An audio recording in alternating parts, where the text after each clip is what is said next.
وأتقن صنع الفلك الدوار في مقادير تبرجي، وشعشع ضياء الشمس بنور تأججي. يا من دل على ذاته بذاته، وتنزه عن مجانسة مخلوقاته، وجل عن ملائمة كيفياته. يا من قرب من خطرات الظنون، وبعد عن لحظات العيون، وعلم بما كان قبل أن يكون. يا من أرقدني في مغاد أمنه وأمانه، وأيقظني إلى ما منحني به من مننه وإحسانه، وكف أكف السوء عني بيده وسلطانه.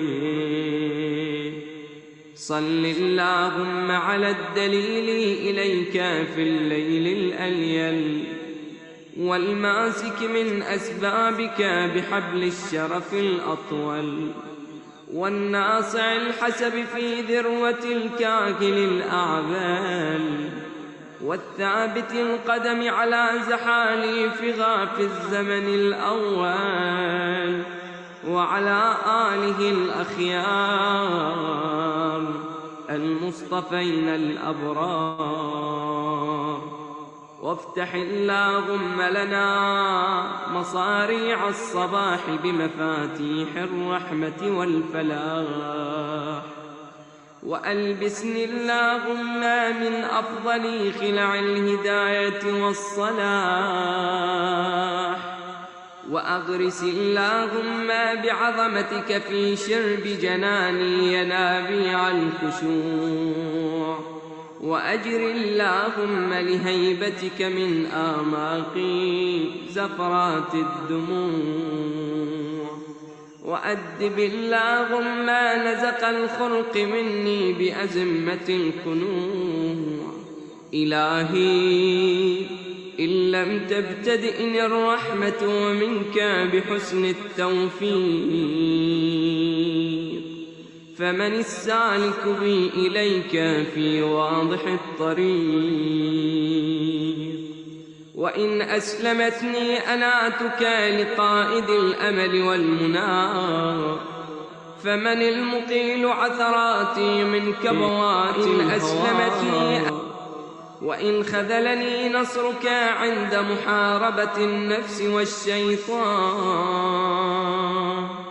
فقد وكلني خذلانك إلى حيث النصب والحرمان.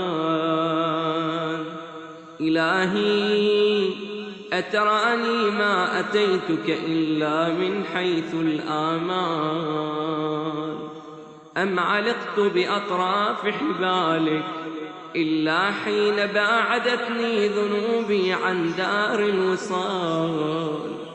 فبئس المطية التي انتقت نفسي من غواها، فواغا لغى لما سولت لغى ظنونها ومناها، وتبا لغى لجرأتها على سيدها ومولاها. إلهي قرعت باب رحمتك بيد رجائي، وخربت إليك لاجئا من فرط أغوائي، وعلقت بأطراف حبالك أنامل ولائي. فاصفح اللهم عما كنت أجرمته من زللي وخطائي، وأقلني من صرعة ردائي، فإنك سيدي ومولاي ومعتمدي ورجائي، وأنت غاية مطلوبي ومناي في منقلبي ومثواي.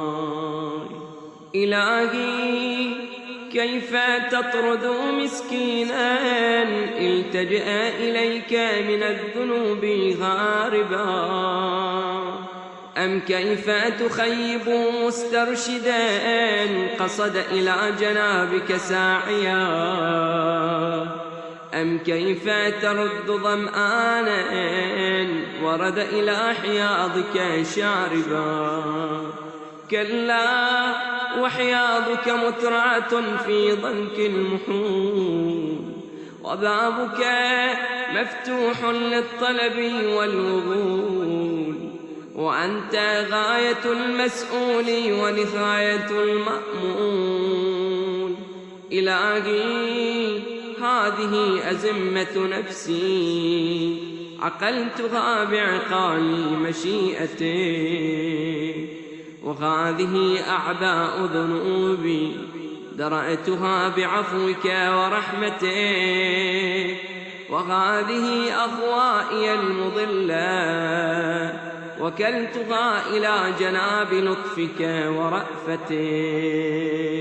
فاجعل اللهم صباحي هذا نازلا علي بضياء الهدى وبالسلامة في الدين والدنيا، ومسائي جنة من كيد العدا ووقاية من مرديات الهوى.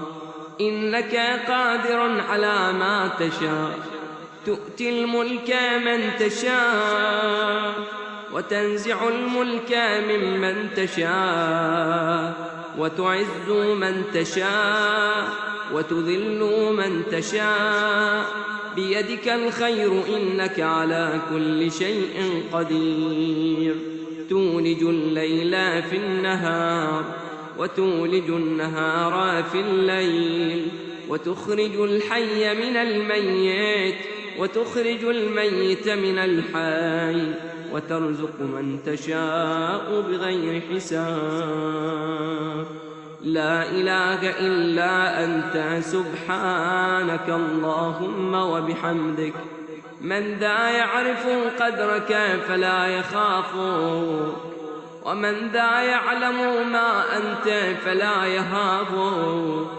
ألفت بقدرتك الفراق وفلقت بلطفك الفلاق، وأنرت بكرمك دياجي الغساق، وأنغرت المياه من الصم الصياخيد عذبا وأجاجا، وأنزلت من المعصرات ماء ثجاجا، وجعلت الشمس والقمر للبرية سراجا وهاجا، من غير أن تمارس فيما ابتدأت به لغوبا ولا علاجا.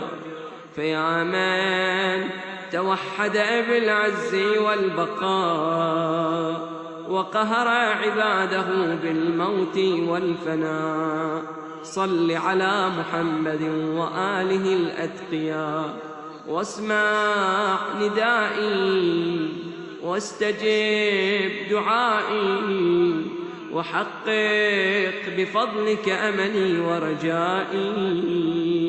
يا خير من دعي لكشف الضر والمأمول في كل عسر ويسر، بك أنزلت حاجتي فلا تردني من سني مواهبك خائبا. يا كريم يا كريم يا كريم برحمتك يا أرحم الراحمين.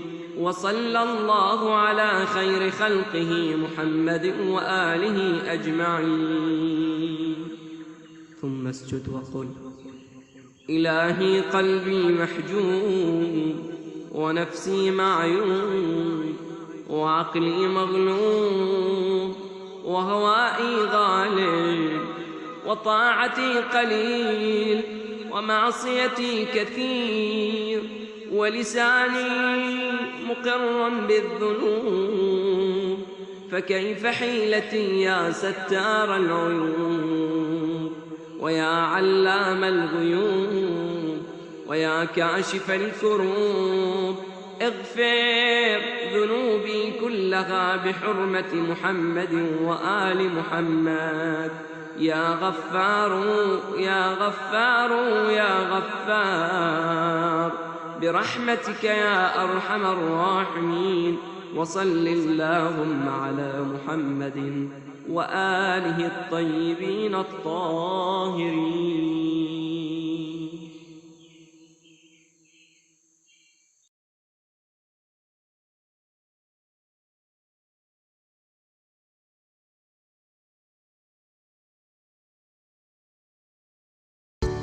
It's a crazy time right now. Hundreds of thousands of people are getting laid off left and right. In times like this, many people are going to experience hardships in many aspects of life. And it's only a matter of time before the foreclosures start stacking up. Real estate prices will plunge. The media will start talking about how bad the market is, and investors will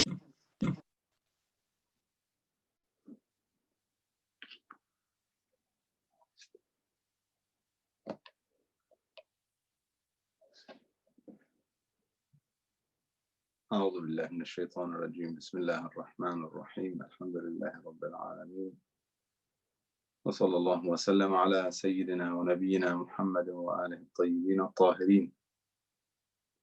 Inshallah, we'll recite from ayah 253 to ayah 259. And then we'll reflect on those ayat, including ayat al-Kursi. أعوذ بالله من الشيطان الرجيم. بسم الله الرحمن الرحيم. تلك الرسل فضلنا بعضهم على بعض، منهم من كلم الله ورفع بعضهم درجات، وآتينا عيسى ابن مريم البينات وأيدناه بروح القدس، ولو شاء الله ما اقتتل الذين من بعدهم من بعد ما جاءتهم البينات ولكن اختلفوا فمنهم من آمن ومنهم من كفر، ولو شاء الله ما اقتتلوا ولكن الله يفعل ما يريد. يا أيها الذين آمنوا أنفقوا مما رزقناكم من قبل أن يأتي يوم لا بيع فيه ولا خلة ولا شفاعة والكافرون هم الظالمون. الله لا إله إلا هو الحي القيوم، لا تأخذه سنة ولا نوم، له ما في السماوات وما في الأرض، من ذا الذي يشفع عنده إلا بإذنه، يعلم ما بين أيديهم وما خلفهم، ولا يحيطون بشيء من علمه إلا بما شاء، وسع كرسيه السماوات والأرض، ولا يؤوده حفظهما وهو العلي العظيم. لا إكراه في الدين، قد تبين الرشد من الغي، فمن يكفر بالطاغوت ويؤمن بالله فقد استمسك بالعروة الوثقى، لا انفصام لها، والله سميع عليم.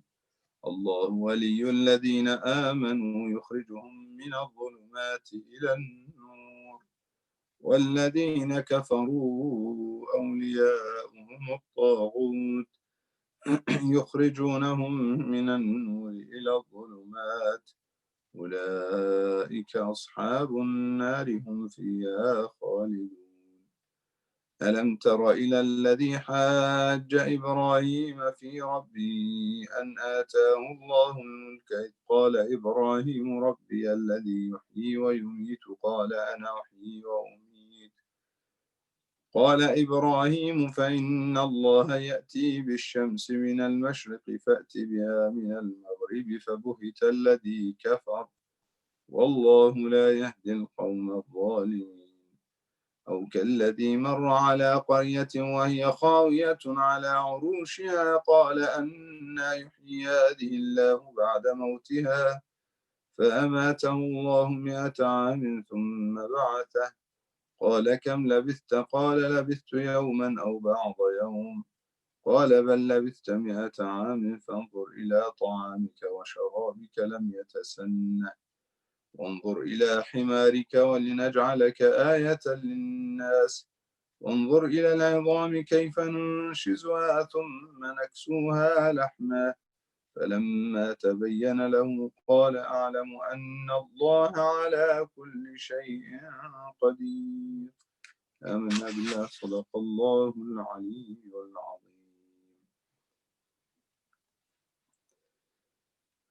Ayah 253, Allah subhanahu wa ta'ala says, these are, or those are the messengers. We made some of them higher than others. We ranked them. And Mufassirin have suggested different suggestions for who are these messengers. Is it referring to all of them? Is it referring to the ones mentioned in Surah Al-Baqarah up to this ayah or up to the revelation of this ayah? Or is it referring to the messengers mentioned in the Holy Quran? Perhaps all of them would make more sense.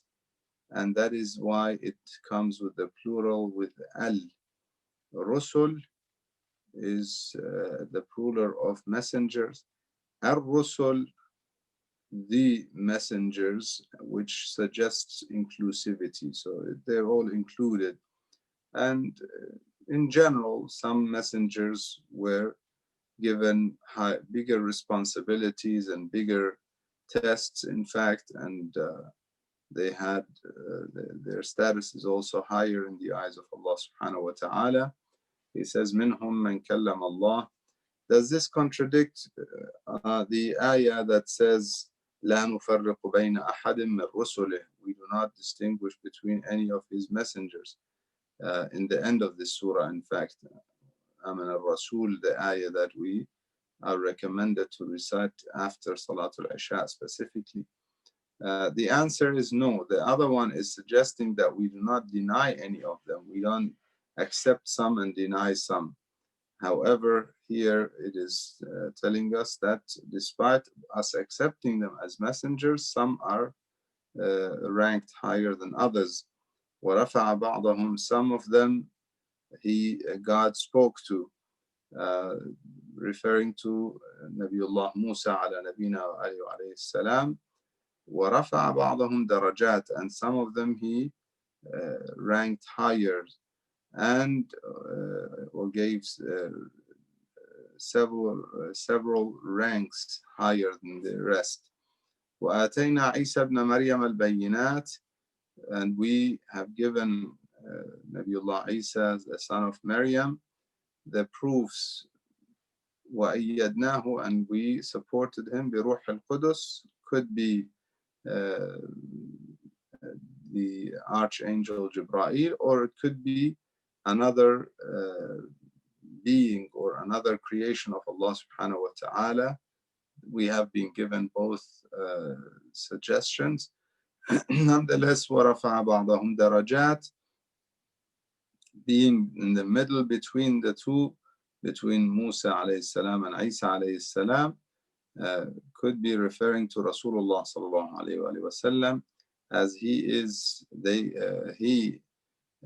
Ummat al-Wasat. He is the middle between the two extremes, as other ayat in this surah suggested, and we recited, وَكَذَلِكَ جَعَلْنَاكُمْ أُمَّةً وَسَطًا لِتَكُونُوا شُهَدَاءَ عَلَى النَّاسِ وَيَكُونَ الرَّسُولُ عَلَيْكُمْ شَهِيدًا. He is the best example of the middle path. However, other suggestions have been given also, and we can combine, for instance, the suggestion that it is referring to Nabiullah Ibrahim and how he was also ranked higher than many others, and also could be including Rasulullah sallallahu alaihi wasallam, and that ba'd could be more than one. وآتينا عيسى ابن مريم البينات وأيدناه بروح القدس ولو شاء الله ما اقتتل الذين من بعدهم. After the messengers, people fought, even people of faith, people of that belonged to a group of faith, I should rather say. They fought amongst each other, and if God wanted, they would not. In other words, if he didn't want to give them the free will, to choose either guidance or misguidance, to choose either to follow the teachings of the prophets or to go against it, he would have basically he could have not given them the free will. However, in the end of the ayah, he says, وَلَكِنَّ اللَّهَ يَفْعَلُ مَا يُرِيدُ. He does whatever he wants, and he wants what is best out of his mercy. He knows that the best thing for mankind to reach their potential and to reach the highest levels is to have that the free will, and therefore the test, and therefore some can be ranking above even angels. ولكن اختلفوا, and this is clearly the reason. فمنهم من آمن ومنهم من كفر. Some believed and some disbelieved. This is, in fact, some people suggest that it is religion that has caused all these wars amongst humanity. And some come to this ayah and say, oh, clearly, even Quran is saying the people after the messengers started fighting amongst each other and so on. Therefore, religion becomes the cause or the problem.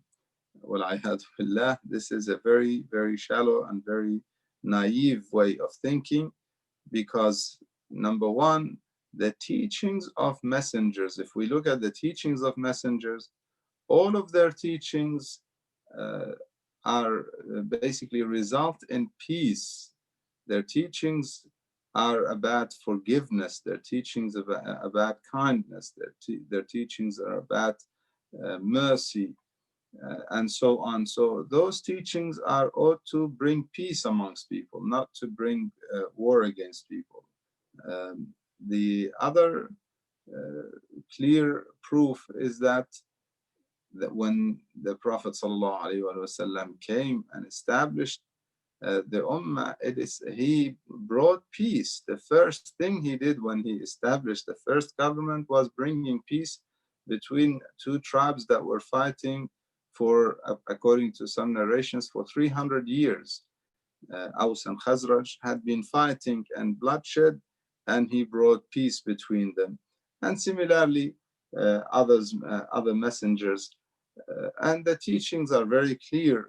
The teachings of the Holy Quran and teachings of other, in fact, messengers and their scriptures are very clear.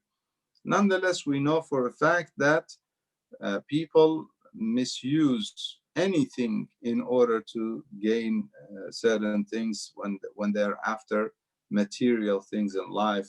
They misuse, they abuse any system, they abuse any theory, and they abuse the religion and use the religion for their own whims and desires, which has happened throughout the history. And that is not limited to people of faith. Now you look at people who without faith, or people who do not claim to be adhering to any religion. In today's world, the biggest wars and the biggest bloodshed that human history has ever seen happened with nations that did not claim to be of a particular faith, or did not claim to be trying to implement that faith, whether it be World War I or II, or other examples that you search in the history, and you'll find that most of these bloodsheds did not happen in the name of the religion. Therefore, humanity in general, when they turn against the reminders from Allah subhanahu wa ta'ala, when they become materialistic, they tend to shed blood and fight. Then Allah subhanahu wa ta'ala says, Ya ayyuhalladhina amanu anfiqu. Now again, iqtital and fighting, one purpose of it is to establish justice. In fact, when we look at, and this is something that the religious communities should be proud of, that they, if anything, they were the party that were fighting against the oppressors. Allah subhanahu wa ta'ala says, and we recited that in previous ayat, that وَلَوْلَا دَفْعُ اللَّهِ النَّاسَ بَعْضَهُم بِبَعْضٍ لَفَسَدَتِ الْأَرْضِ. If Allah subhanahu wa ta'ala did not guide some people to stand against some oppressors, then the whole earth would be filled with mischief. If we allow people to practice racism, to practice discrimination, to basically, if others, if humanity in general were just sitting there silent, doing nothing, changing nothing, some devilish people, some people who followed the footsteps of Shaitan, they would create mischief in the entire world, in fact, that we're living in. And therefore it is necessary for the believers to stand against them. In order for the believers to stand against them and to fight them, sometimes they have to make sacrifices. One of the sacrifices is that they have to spend. And that's why we read in other ayat also, after encouraging people to go out and fight the enemy, it also encourages them to give. The ayat also encourage them to give from their wealth. يا أيها الذين آمنوا أنفقوا مما رزقناكم. And here Allah subhanahu wa ta'ala again reminds us that we need to give from what God has given us. Ultimately it's His, and He gives it to us, entrusts us with it so that we can do the right thing with it. And He tells us what to do, and then we become bakhil, we start becoming stingy with His own money, not ours. من قبل أن يأتي يوم لا بيع فيه. Spend it before we lose the opportunity. There will come a time that we would depart this world, and I mentioned as we were commemorating and remembering one of the mu'mineen who passed away. Now that he had passed away, he has to hope. I mean, we would, once we depart, we would hope that somebody will feel bad for us and give something on our behalf. Somebody would remember us and give some charity on our behalf. We would pray and hope that somebody would do that for us, because unfortunately we cannot do it for ourselves. Once we depart, we cannot do anything for ourselves. He says, before a day comes that there's no trade there. لا بيع فيه. You cannot try and buy like you do in dunya, bribe the judge and do this and that in order to get a better position or better judgment. None of that can happen there. لا بيع فيه ولا خلة. And there's no friendship and what we call connections, trying to speak to someone who you know and they help you out. And there's no shafa'a either. And here doesn't mean that shafa'a, the concept of shafa'a is nullified, and we'll come back to that in Ayatul Kursi. It means that one cannot expect that anybody that they used to rely on in dunya can help them in akhirah if they have not done what they should do, and if they had not spent that out of a sudden, the Shafi'ah will say, record some charity for him. Ya Allah, you take care of that for me, please. None of that will happen. وَالْكَافِرُونَ هُمُ الظَّالِمُونَ, referring to the fact that those who deny and reject the orders from Allah subhanahu wa ta'ala are the oppressors. Kafirun is not necessarily referring to disbelievers. In some ayat, it's referring to people who are unappreciative. The opposite of shukr is kufr. And in some ayat, it refers to the people who disobey. Then the next ayah, Allahu la ilaha illa huwa al-hayyul qayyum, one of the greatest ayat in the Holy Quran that has been given so many, we have been given so many narrations about its significance, reciting it and the rewards of reciting it. It is a protection, most importantly, a protection of faith, and also protection on many levels.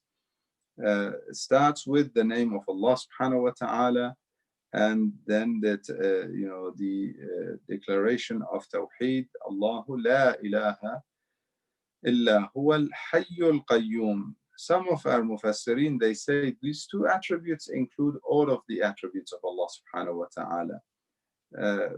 Al-Hayy, the living, all of the attributes of Sami', of Alim, he is the all hearing, he is the all knowing. All of these attributes, they say, are included in the ever living. And Al-Qayyum are about his treatment to the people. All of the attributes of the sustainer, how he is the kind to the people or to someone. The first ones are about his essence, and the second one being about how he is with others or with his creatures. Al-Qayyum, because Qayyum from Qiyam. Qiyam is to stand, and Qayyum is the one that is standing independently, and everything else depends on him. And therefore, all of the creatures and anything that he does with them and he does towards them is included in Al-Qayyum. لا تأخذه سنة ولا نوم. He is not affected, obviously, by any kind of sleep. Sina is like a drowsiness or the initial part of the sleep, and naum is the deeper sleep. He is qayyum. It is explained here that everything is relying on him, and that does not ever change. He does not ever sleep. He is not ever neglectful of any situation. When we are going on in our lives, for example, when something happens, something wrong happens to us, something bad happens to us, do not ever think that Allah subhanahu wa ta'ala is not seeing, is not watching, is perhaps he's busy with something else. None of that exists, and nothing affects him.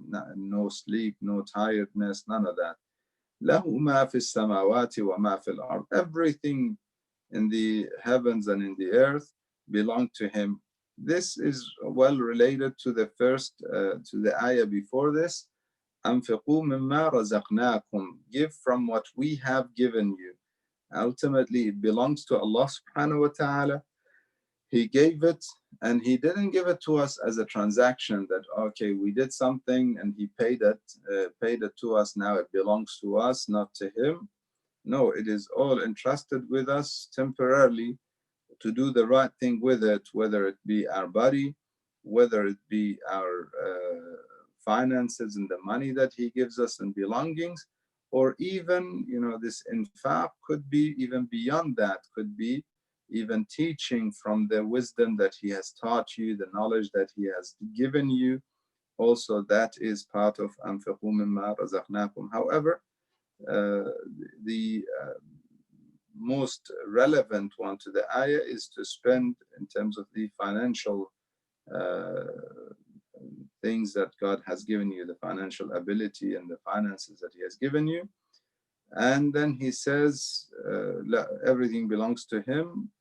من ذا الذي يشفع عنده إلا بإذنه. If we don't prepare, coming back again to the ayah before, ولا خلة ولا شفاعة. There is no shafa'ah. If you don't give, if you don't do the right thing, if you don't prepare for your akhirah, do not think that anyone can help you in the hereafter. Without the permission of Allah subhanahu wa ta'ala, nobody can do shafa'ah even. Yes, we know there are ibadun mukramun, there are honorable and honored servants that he has honored and given positions. However, he knows everything more than they do. He knows what is before and what is after, and that's why the next part says, يَعْلَمُ مَا بَيْنَ أَيْدِيهِمْ وَمَا خَلْفَهُم, whether it be the people or the shufa'a, al-shafi' or al-mashfu' lah. Both of them, all of them, he knows more than any of them. He knows what's before them and after them. He knows who's done right and who's done wrong, who deserves the shafa'ah. Therefore, without his permission, none of that can happen. ولا يحيطون بشيء من علمه إلا بما شاء. Whatever they have in terms of knowledge is from what he wants them to know. Otherwise, he has all the knowledge and nobody has anything other than what he allows them to have. وسع كرسيه السماوات والأرض. His kursi is in the ahadith. We have been given different suggestions. One of them says knowledge, for example. Imam Salih alayhi salam, he says his knowledge. However, the samawat and ard are encompassed under the kursi, not a physical thing. The kursi of Allah subhanahu wa ta'ala, the chair or the throne, al-arsh, none of those are physical. The kursi, referring to his rulership and his knowledge and his kingdom in the heavens and the earth, perhaps in the physical heavens and the earth. And arsh, according to the riwayat, is what includes the kursi, and the heavens and the earth, according to one riwayah, are like a ring in a huge desert, a small ring in the huge desert. The heavens and the earth to the kursi are like that. The kursi to the arsh, again, is like a ring in a huge desert. So the arsh is a higher position, and it encompasses the rulership and the kingdom of Allah subhanahu wa ta'ala, including the angels, including the other higher beings, including the realm beyond the heavens and the earth, or our universe. وسع كرسيه السماوات والأرض ولا يؤوده حفظهما وهو العلي العظيم. The protection of the heavens and the earth, the protection of the universe does not tire Allah subhanahu wa ta'ala. He is the high, above all, again, above all in knowledge, above all in position, above all in power. And he is the great. Just a quick reflection back to the concept of shafa'ah and how it works. So one ayah says, وَلَا شَفَاعَةً. The ayah 254 says, لَا بَيْعٌ فِيهِ وَلَا خُلَّةٌ وَلَا شَفَاعَةٌ. The second ayah, Ayatul Kursi, says, مَنْ ذَا الَّذِي يَشْفَعُ عِنْدَهُ إِلَّا بِإِذْنِهِ. Only with his permission. Basically, the way we have to understand the combining al-jama' between the two ayat is that the shafa'ah happens with his permission based on certain rules. It is not the best term I can perhaps look at. It is not based on connections. It is based on merit. It is not based on the spoil system. The spoil system that was implemented in the United States at some point, and in many countries perhaps, and in theory it has been removed, but in practice many countries continue, including the United States. They continue to use the system. Basically, when a party wins the election, they bring their people and put them into positions regardless of their merits and their basically qualifications. It's not based on qualification. It's not based on who's the best for the job. It's based on the party. Here, when we say shafa'ah is not based on connections. It's not based on the fact that, okay, I'm from the party of certain individuals or even prophets, and therefore automatically I am given the intercession. Regardless of my qualifications, regardless of whether or not I qualify for the shafa'ah or I do not qualify. That is not how shafa'ah works. It works on merits. In other words, the shafi'ah would bring the mashfu'un lah, the person who he is interceding for, that shafa'ah brings them to a position that makes them qualify for the intercession on the day of judgment. In other words, for instance, when it comes to prayers, we have the clear hadith from Imam Salih alayhi salam that لا ينال شفاعتنا مستخفا بالصلاة. One who undermines prayers will not get our shafa'ah. Their shafa'ah would mean that because I love them and because I want to be like them, I then pay attention to prayers. I then start holding prayers in a high position and paying significance to them and attention to improving my salat and becoming like them. That is the shafa'ah that then in the day of judgment grants me their intercession and positions with Allah subhanahu wa ta'ala. Although there is another level, which is the shafa'ah of Rasulullah sallallahu alayhi wa sallam for all the nations, for all the prophets and their nations, which is perhaps referring, and which is there in the narrations and is also derived from some of the ayat of the Holy Quran, perhaps referring to a level that Allah subhanahu wa ta'ala from His mercy gave His messenger to be a mercy to the worlds, rahmatan lil alameen, that makes all of their judgment not without any injustice and discrimination, all of their judgment easier in a sense, all of their basically hisab easier in general for everybody, but again each at their basically on an equal level, in a sense that it is not suggesting any injustice from Allah subhanahu wa ta'ala. La ikraha fi din. Some suggest that Ayatul Kursi includes the two ayat after it, according to the ayah being an ayah, and according to the Kursi being in the first ayah, and according to many other narrations, Ayatul Kursi finishes at وَهُوَ الْعَلِيُّ الْعَظِيمُ. However, often we have narrations that it is recommended to recite it and the two ayat after it.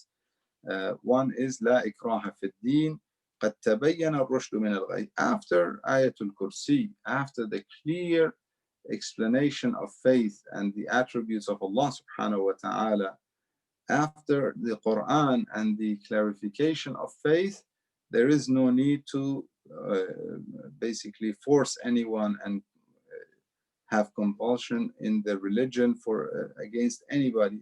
In the narration, it was one of the companions whose two children were affected by some Christian tradesmen who made them Christian. So they came to the Prophet. The father came to the Prophet and said, should I force them? Should I put some pressure on them?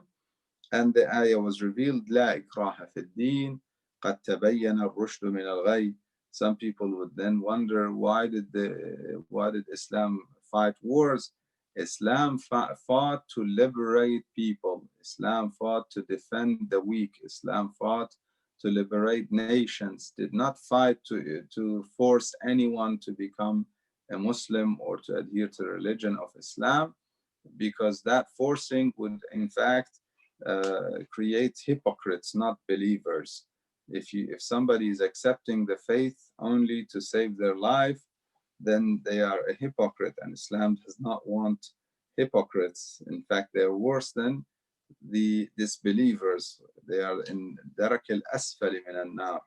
They're in their lowest of the lowest in hellfire. وَالْعِيَاذُ بِاللَّهِ. فَمَنْ يَكْفُرْ بِالطَّاغُوتِ وَيُؤْمِنْ بِاللَّهِ. Whoever disbelieves in Taghut. Also, Taghut is refers to the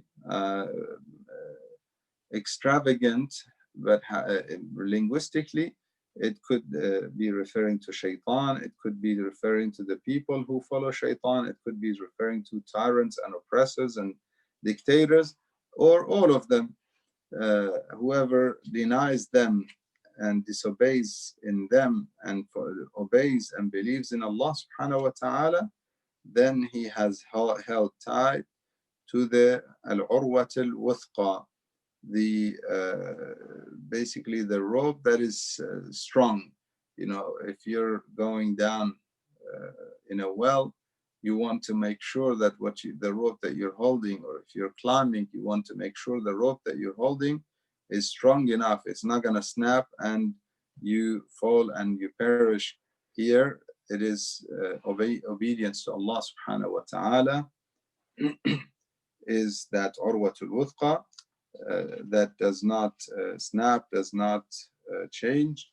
And Allah subhanahu wa ta'ala is all hearing, all knowing. This is referring to the intention. He knows of the intentions, and therefore that kufr bil-taghut and iman billah is a state of the heart that he knows very well. Allah waliyul ladina amanu. Here it's a beautiful analogy that Allah subhanahu wa ta'ala gives. He is the guardian, he is the helper of the believers. He is the one who takes them from the darkness into the light. Any kind of misguidance is darkness, and any kind of guidance and traveling towards Allah subhanahu wa ta'ala is light. And here darkness is in plural, dhulumat, darknesses, and light is singular, one. The path is clear, the path is Sirat al-Mustaqim that we have to be on. That is the guidance, that is the light. And misguidance, there are so many ways that one could go astray, and therefore it is dhulumat. Then the disbelievers, it is not God who misguides. He allows. In other ayat we have that allowing, and some people misunderstood that. No, it is his permission. He allows. That is the free will that he gave them. However, them following taghut, whether it be their nafsul ammara or shaitan or other people who are transgressors and oppressors, if they follow them, they will be the ones who take them out of the light into different ways of darkness, dhulumat. And it could be referring to layers. You know, one could go deeper and deeper into the sinful realm, or the darkness, the being in the realm of misguidance. And they are the people of hell, and they will that